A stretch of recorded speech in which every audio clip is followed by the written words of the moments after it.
In this video, we're going to be looking at extending our knowledge of solving linear equations. So we're going to be looking at a different sort of equation. This time we're going to have three terms. And the way I'm going to do this is I'm going to show you a number of examples. I'm going to go through and talk you through each of the examples.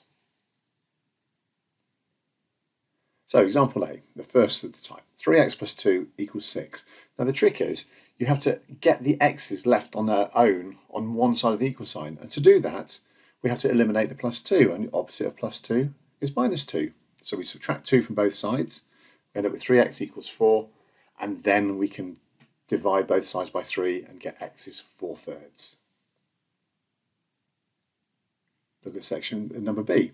So 7 plus 5x equals 18. Now this is very similar, it's been written a different way around, and we must be aware of this. So I need to get rid of the 7. How do I get rid of 7? Well, I subtract 7 from both sides of the equal sign. If you do that, you're left with 5x on the left-hand side of the equal sign and 11 on the right-hand side. Now, as before, dividing by both sides by 5, we get x is 11 over 5, and we'll leave it as an improper fraction. For C, now, again, similar to before, but this has been written around the other way.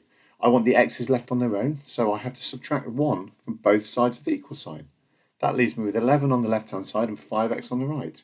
Now dividing by 5, and I'm left with x on its own is 11/5, and again, leaving as an improper fraction. Question D. Slightly harder this one is.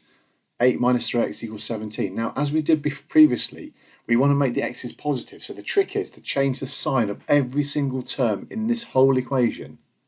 So we would end up with negative 8 plus 3x equals negative 17.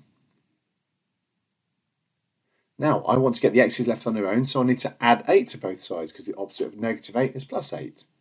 So that leaves me with 3x on the left and negative 9 on the right. Now, dividing both sides by 3,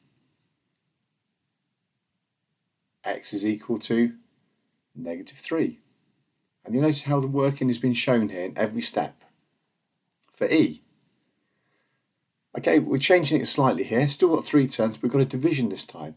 So as before, subtract 2 from both sides to get the x term left on its own. So I've got x over 5 is equal to 5. Now the opposite of divided by 5 is multiplied by 5. So x is going to equal 25, and there we've got our answer. Similarly, our next one, 3 minus x over 4 equals 14. Now again, we've got a negative x term, so we need to make it positive. We change the sign of everything. So negative 3 plus x over 4, we made it positive, equals negative 14. Now to get rid of a negative 3, we add 3 to both sides. So I'm left with x over 4 is equal to negative 11, and the opposite of dividing by 4 is timesing by 4. So x is equal to negative 44.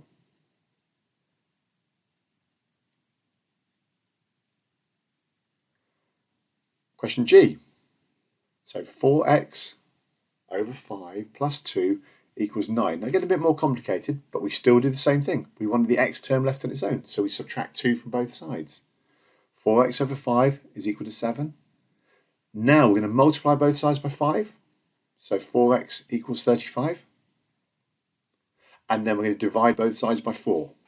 So x equals 35 over 4, leaving as an improper fraction. And the final question, so as previous ones, it's just written around the other way. So we just work it, the same thing, but working backwards. So 14 equals 3x over 4 plus 20. So we subtract 20 from both sides. Negative 6 is equal to 3x over 4. Multiply both sides by 4.